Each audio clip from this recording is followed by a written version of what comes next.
a little fun with autumn leaves. Welcome to Jazz Piano Skills. I'm Dr. Bob Lawrence.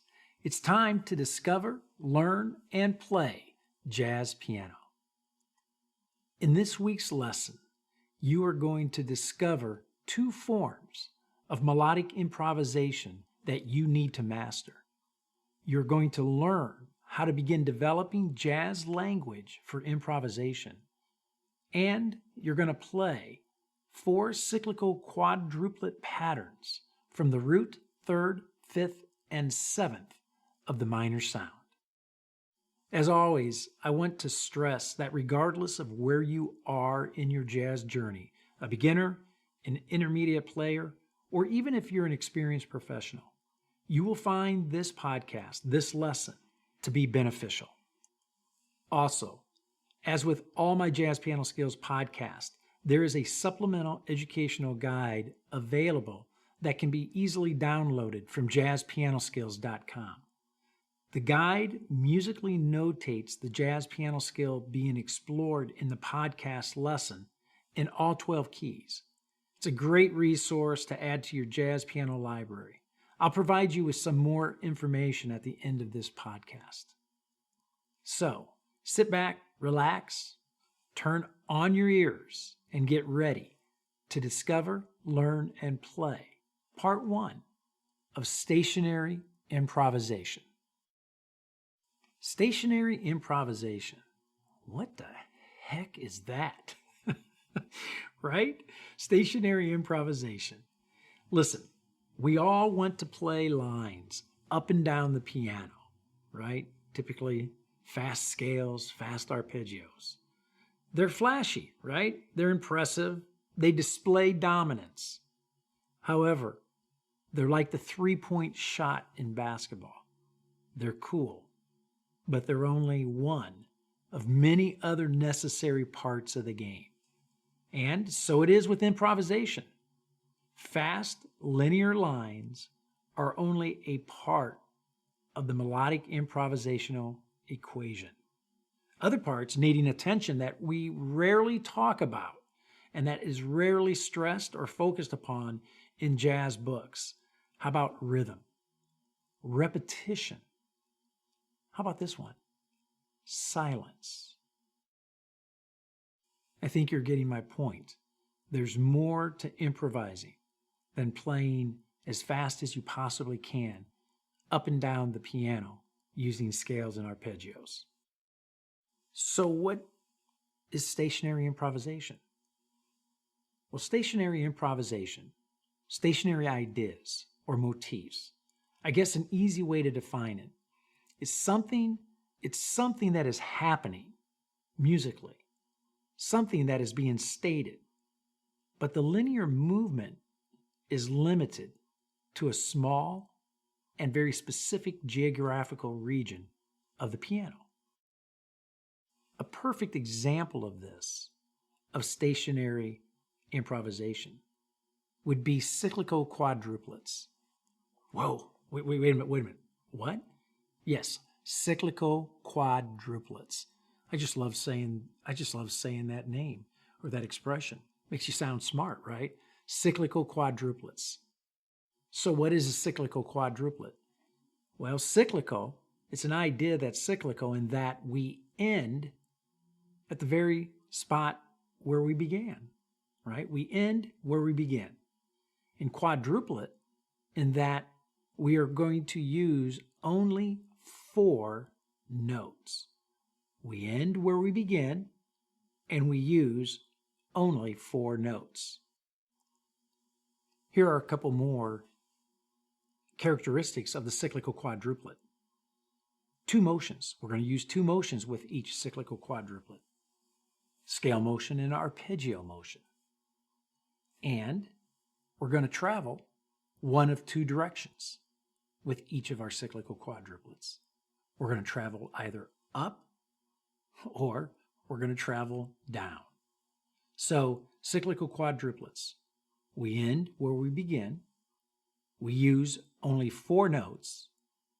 We're going to incorporate 2 motions, scales and arpeggio, and travel 2 directions, either up or down. So let's build some cyclical quadruplets. Let's create some music using this concept. Today I'm going to illustrate everything using a minor sound, F minor.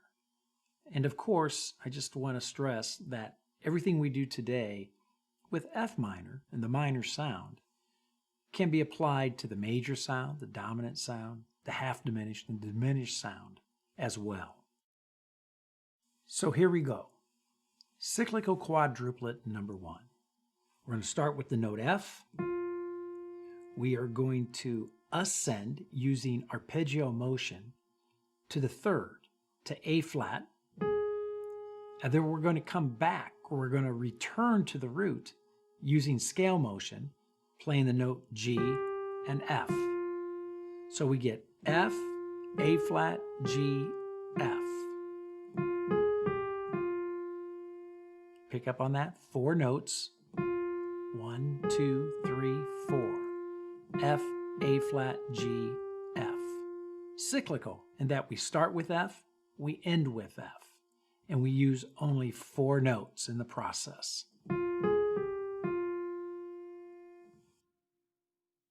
Cyclical quadruplet pattern number 2. We're going to start on our F. We're going to descend using arpeggio motion down to the note D, and we are going to return to F using ascending scale motion, E flat and F. So we get F, D, E flat, F. Again, 4 notes, 1, 2, 3, 4. We start with F, we end with F.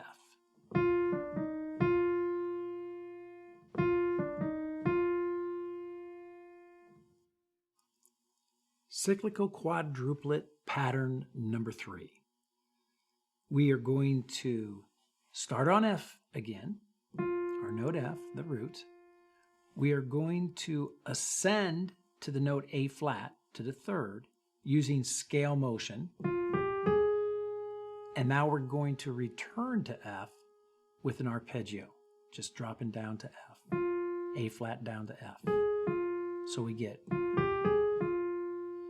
4 notes again. 1, 2, 3, 4. We start with F, we end with F.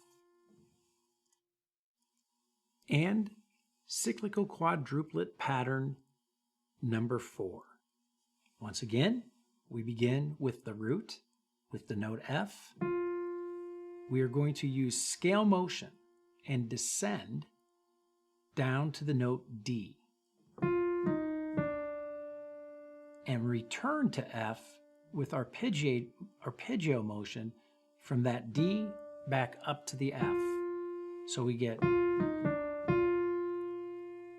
just as with the other 3 cyclical quadruplets, 4 notes, 1, 2, 3, 4, using scale and arpeggio motion.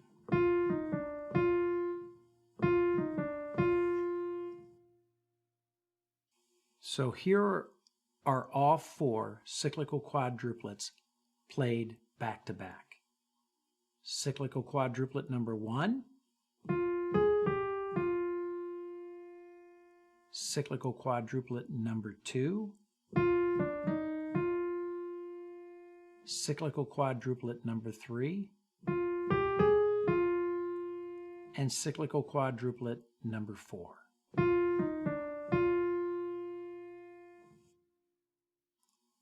We have 4 cyclical quadruplets, 4 cyclical quadruplet patterns that we are going to utilize, that we are going to use to help us to begin developing stationary improvisation. Now, some of you may have heard, because I'm using that word pattern, and that is sometimes frowned upon in the jazz world. It's almost like in some circles it's a bad word, right? Pattern, because it's believed to be contrary to creative thought and true improvisational skills and development. This could not be further from the truth. I want to take just a moment and share with you possibly the greatest paragraph on jazz, about jazz improvisation ever written and placed into a book. I think it's the greatest paragraph in jazz education, jazz piano, jazz improvisation that has ever been written. And it comes from Jerry Coker's Complete Method for Improvisation. Jerry Coker being one of the pioneers in jazz education. Anything written by Jerry Coker, I would recommend for you to read and to spend some time studying. This particular book, which I believe, I'm not sure it's even in print at this time, was published around 1980. And again, the title of the book is Jerry Coker's Complete Method for Improvisation. The paragraph that I am referring to can be found on page 23 of that book, about halfway down the page. And I believe that this is the greatest, once again, the greatest paragraph ever written in jazz education. Here's what it says.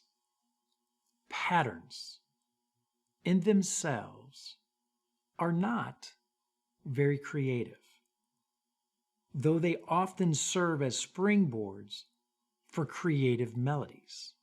Let me just stop there for a second. Did you hear that? They often serve as springboards, as a launch pad for creative melodies. He goes on to say, yet a casual glance at virtually any transcribed improvised solo will quickly reveal a notable presence of patterns and other common cliches. Again, I want to just stop right there. Listen to that sentence again. A casual glance. In other words, you don't even have to look very hard, right? Just a casual glance at any transcribed improvised solo will quickly reveal a notable presence of patterns and other common jazz cliches. So in other words, patterns are used all over the place by jazz musicians of every era.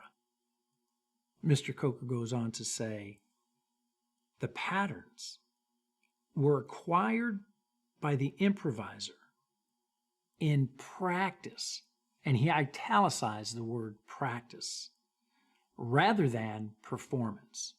Again, the patterns were acquired by the improviser, by you, by me, in practice, rather than performance. He goes on to say, that is to say, the pattern was practiced apart from any specific vehicle. It's interesting that he uses the word vehicle. What he's alluding to there is apart from any specific song, right? That the jazz musician is not practicing a song, okay? More likely practicing a pattern, a progression, like a 2-5-1 progression, or just simply a single sound, like we're going to do today, like F minor.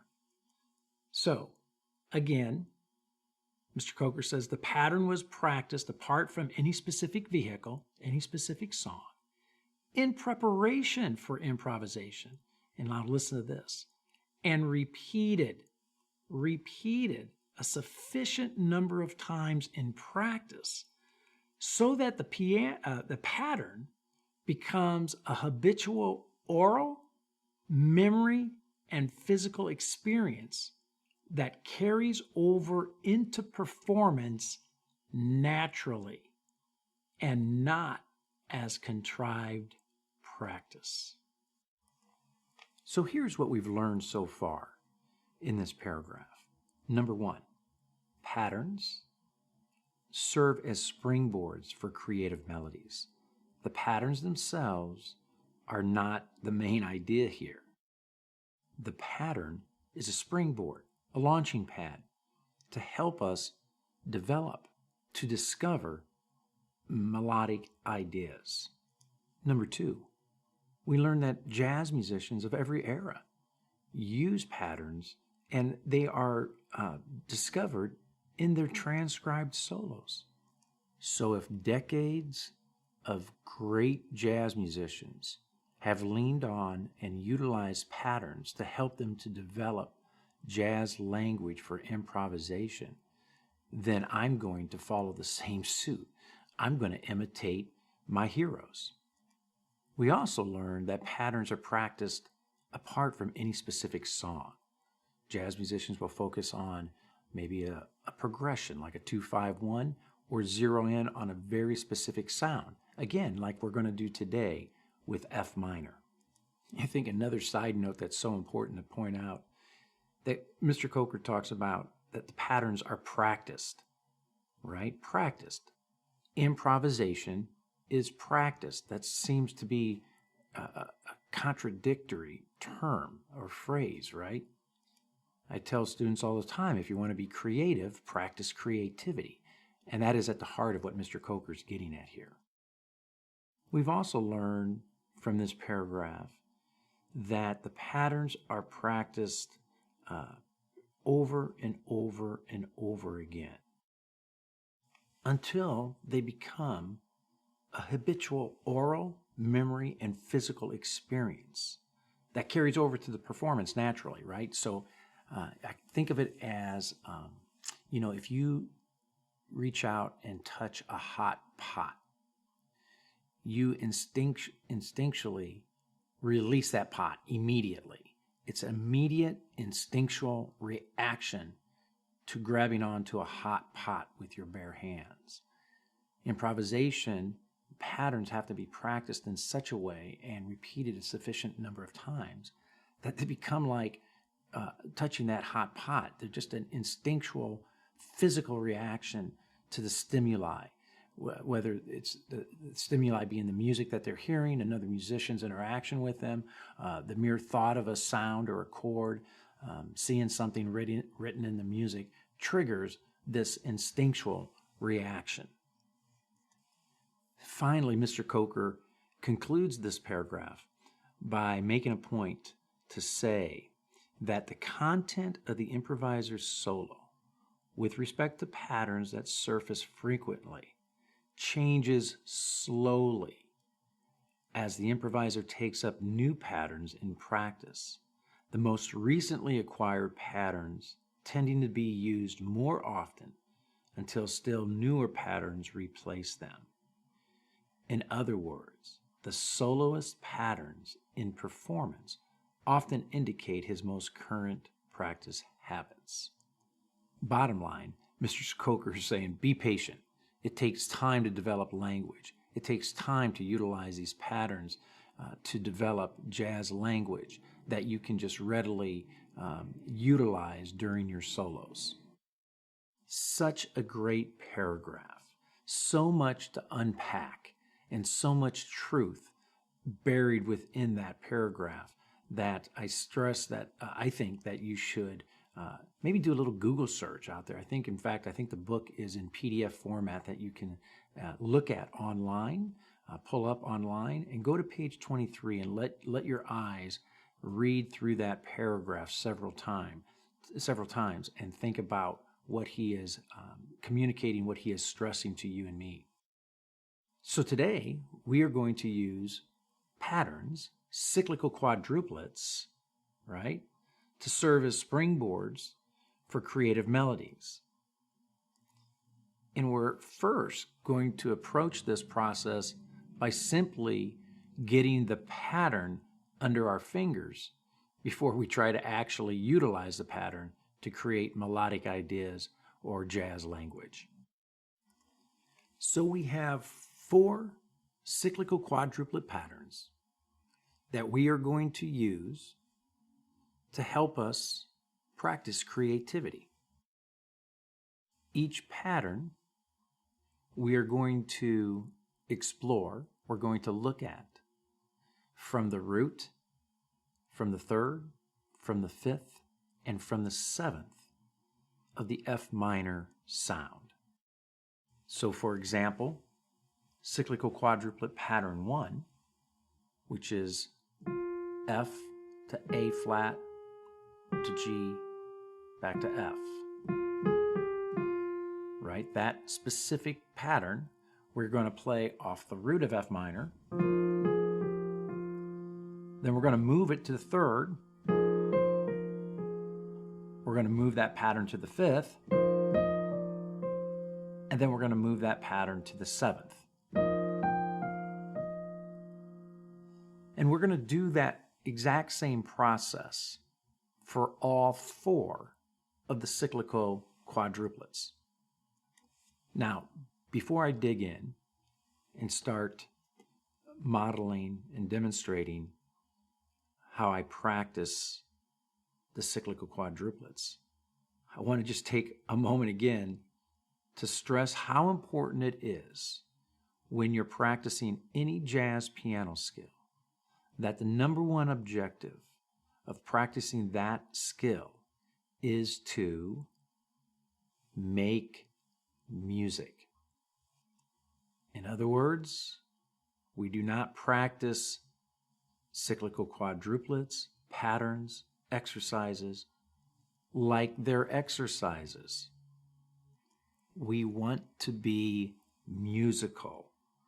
It should sound like music. If somebody walked into the room, they should get the impression that we are playing something, that we are making music, that we're not simply practicing an exercise. Remember, in my podcast last week, I stressed how important it is to pay attention to the details when you're practicing, right? To pay attention to articulation, balance, sound, your abs, right? Articulation, balance, sound, abs, your musical abs. So when we're playing these cyclical quadruplets, it's more than just getting the pattern under our fingers. It's about making that pattern sound like music so that when we begin using that pattern, that cyclical quadruplet, as a springboard, as a launch pad, as Mr. Coker referred to utilize the cyclical quadruplet as a launch pad to develop jazz language, we're making music. And finally, stay focused, right? The objective today is to learn 4 cyclical quadruplets and to be able to play those cyclical quadruplets from the root, third, fifth, and seventh of a sound. So don't get off track. We're not going to get off track and begin to improvise today. That's going to come next week in part 2 of this topic of cyclical quadruplets. So let's dig in. Let's play cyclical quadruplets. We're going to start with the root of F minor, the F minor sound. And the very first cyclical quadruplet I'm going to do is going to be ascending arpeggio scale motion, right? So we'll start from the root. We're going to ascend using arpeggio motion to the A flat. We begin our descent using scale motion to the note G, back to the note F. So we get this. So here we go. I'm going to use that pattern and I'm going to practice it first with some space between each cyclical quadruplet. Then I'm going to shorten that space up. You'll hear it as I do it. And I'm just going to focus on playing with a nice sound, a nice feel, nice articulation, nice balance between my hands, my left hand voicing, my right hand cyclical quadruplet, right? And I want to produce a nice jazz sound. So here we go. Cyclical quadruplet number 1 off the root, arpeggio, ascending arpeggio, scale motion. Here we go.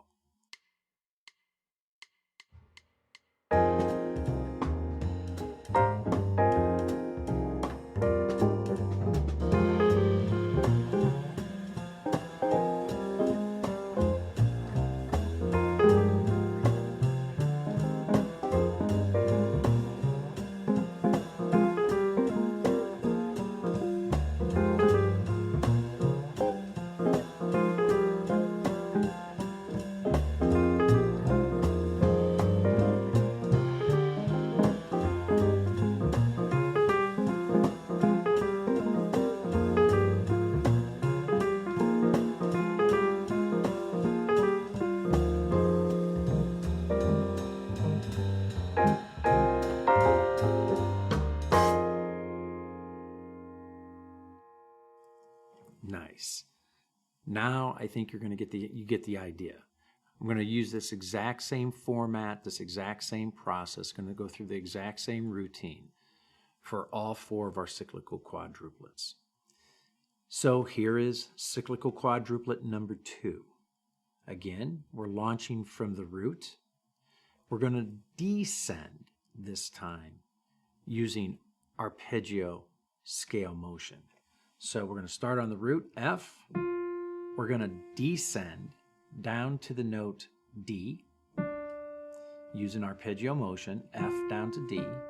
And then we're going to ascend back to the F using scale motion. So that would include the note E flat and then back to F. So we get, right? So here we go. Cyclical quadruplet number 2.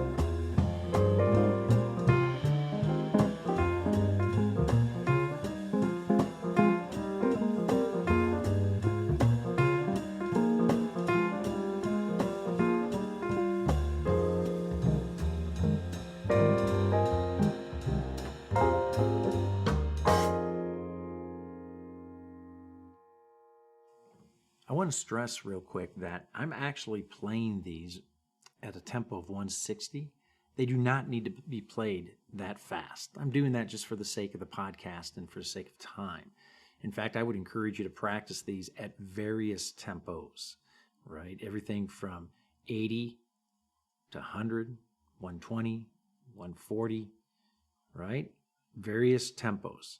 So don't think that this is a speed exercise, because it's not. Okay, so here we go with cyclical quadruplet number 3. Again, we're going to launch from the root. We're going to go back to ascending motion, but we're going to begin with scale, right? So now we start with our F. We're going to use scale motion to ascend up to our third, to our A flat, and then descend back to the F using arpeggiated motion, right? So we get, again. Okay, so here we go. Cyclical quadruplet number 3, launching from the root of F minor, ascending using scale motion, and descending using arpeggio motion. Here we go.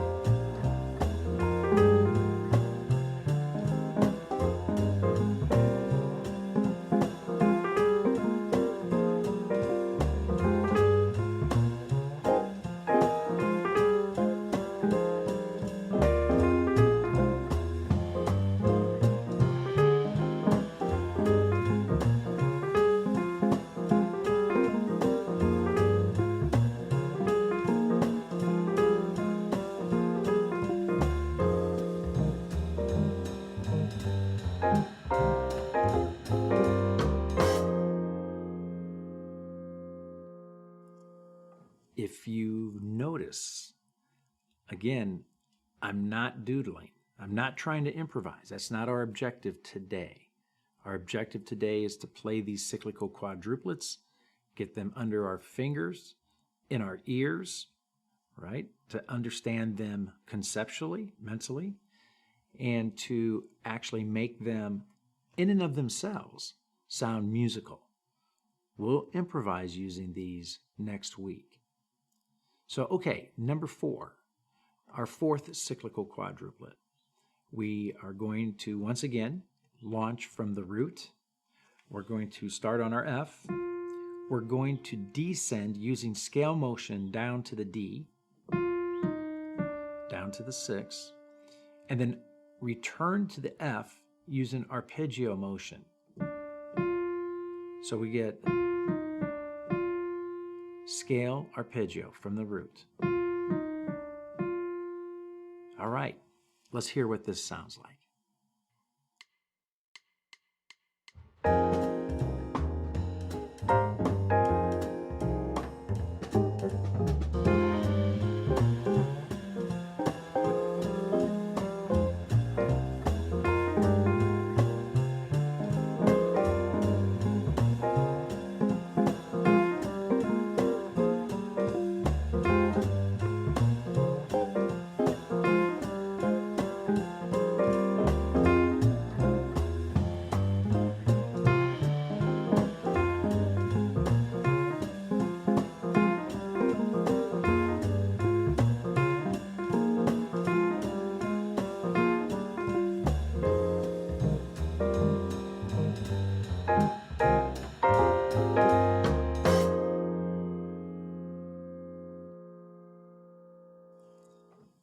Okay, we just went through all 4 cyclical quadruplets, launching from the root.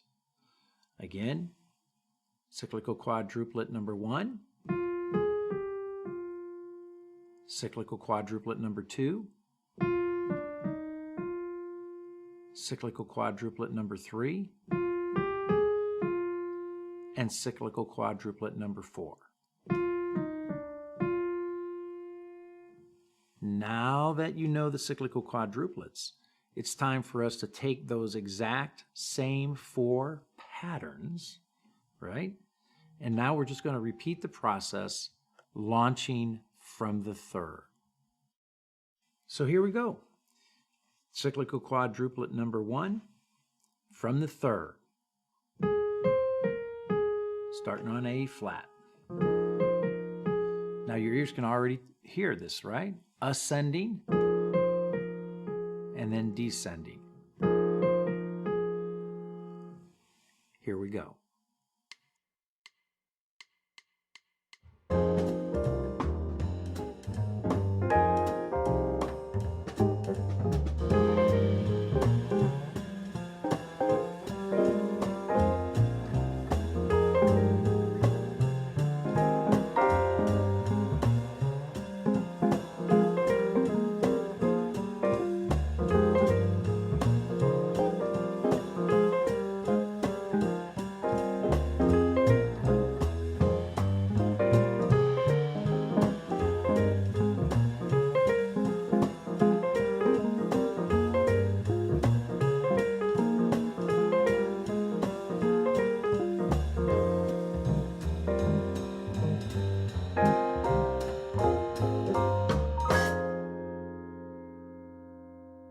Nice.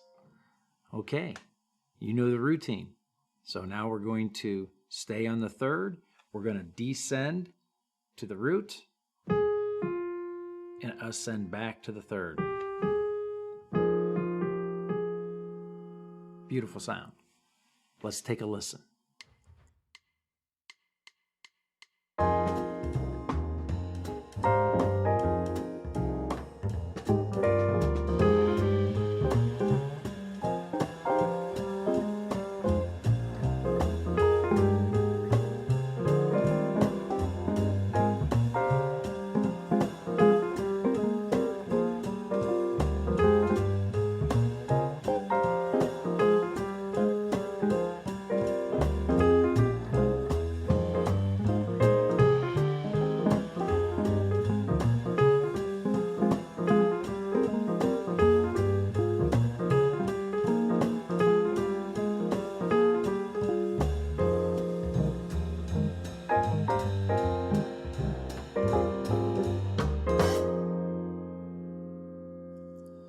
Okay, so we just completed our cyclical quadruplets on the third using arpeggiated motion first, followed by scale motion. Now we're going to reverse that process. So now we're going to stay on the third, but we're going to ascend using scale motion and return to the third using arpeggiated motion, right? So we get scale motion first, and then return with the arpeggiated motion back to the third. So we get.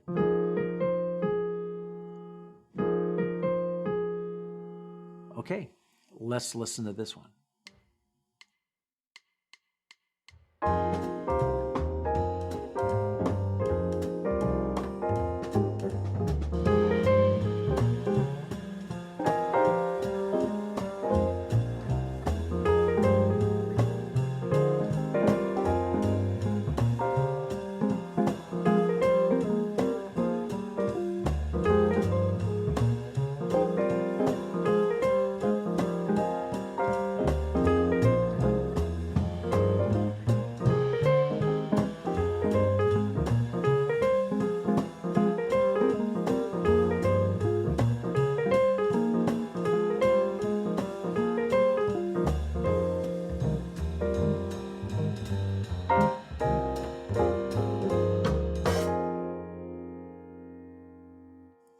Awesome.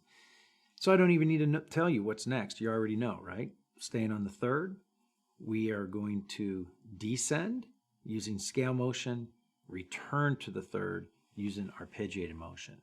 So we start on the third, descend using scale motion, and then return to the third using arpeggiated motion from the F to the A flat. So we get.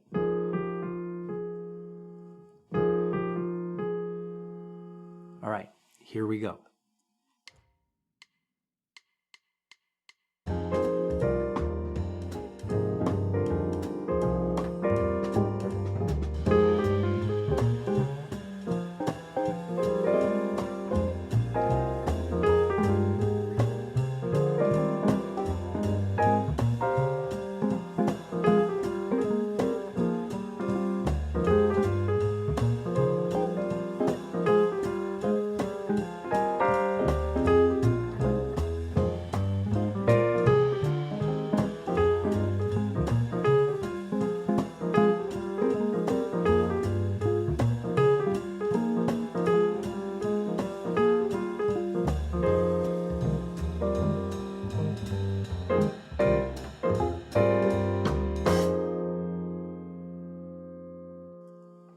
All right, so now we have completed the third. We've taken all 4 cyclical quadruplets and we have played them from the third.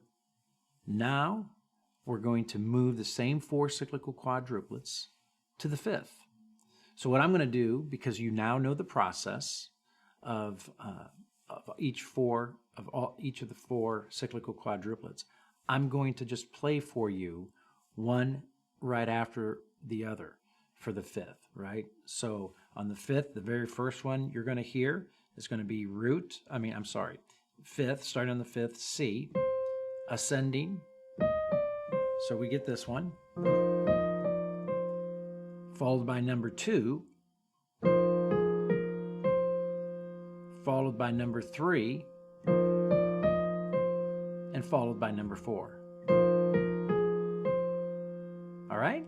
So here we go. Let's listen to all 4.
Very nice.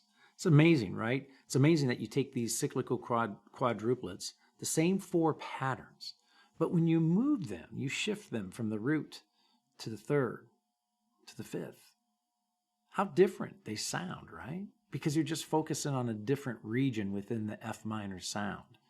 And it just has a whole new complexion, a whole new sound when you shift that pattern from root to the 3rd to the 5th. So with that in mind, let's listen to all 4 of the cyclical quadruplets, shifting them now from the 5th to the 7th, right? So we're going to get cyclical quadruplet number 1 from the 7th. Nice. Number 2 from the 7th. Number 3 from the 7th. And number 4 from the 7th. Great sounds. So let's take a listen to all 4 cyclical quadruplets launching from the 7th. Here we go.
How cool. as you can see, you got your work cut out for you this week, right? We got to take these cyclical quadruplets. I want you to play through, obviously, all 4 cyclical quadruplets from the root, 3rd, 5th, and 7th of the F minor sound. And then, of course, time permitting this week, do the exact same thing for all 12 minor sounds. And if you're really brave, if you're really courageous, and you got the time, start moving those cyclical quadruplets to the major sound, to the dominant sound, half diminished and diminished. Got a lot of work to do. So that's the focus this week. Next week, I'm going to use these cyclical quadruplets, and I'll begin demonstrating and illustrating how to use those patterns, like Mr. Coker, Jerry Coker said in that paragraph, how to use those patterns to serve as springboards, as launching pads to begin developing melodic ideas and jazz language for your improvisation. So I hope you have found, as always, this Jazz Piano Skills podcast lesson on stationary improvisation, part 1, to be beneficial. I hope you found it to be very beneficial. I want to remind you once again that there is a supplemental educational guide specifically for this podcast where I musically notate all of the cyclical quadruplets for the minor sounds that you can find and download at jazzpianoskills.com. Once you get to jazzpianoskills.com, simply click on the podcast link on the homepage, and you will find this episode along with the download link for the supplemental guide. The guide beautifully, like I said, notates the content of this podcast for all 12 keys. It's a great resource to have in your jazz piano library and to use it as a reference when you're practicing. Have it sitting right there next to you on the piano. Be sure to check it out at jazzpianoskills.com. If you are wanting to study this topic extensively, I encourage you to check out my Jazz Piano Skills courses. Again, you can find these at jazzpianoskills.com. My courses are packed with comprehensive lessons that explore essential jazz piano skills. Each lesson, each course, each lesson contain detailed instructions and illustrations, in-depth educational talks, interactive learning media, traditional guides and worksheets that you can download and utilize when practicing, high-definition video demonstrations of me playing the skills in all 12 keys, so you can zero in and focus on my hand positions and fingerings and so forth. Play-along tracks to utilize, and of course lead sheets that you can print out and have on your piano as well. Professional and personal educational support, of course, is available. And then I love this, mobile access to all my courses and lessons from any of your smart devices, your tablets, your phones, your computers, your watch even. So mobile access. So that's it for now. And until next week, enjoy the journey. And most of all, have fun as you discover, learn, and play jazz piano.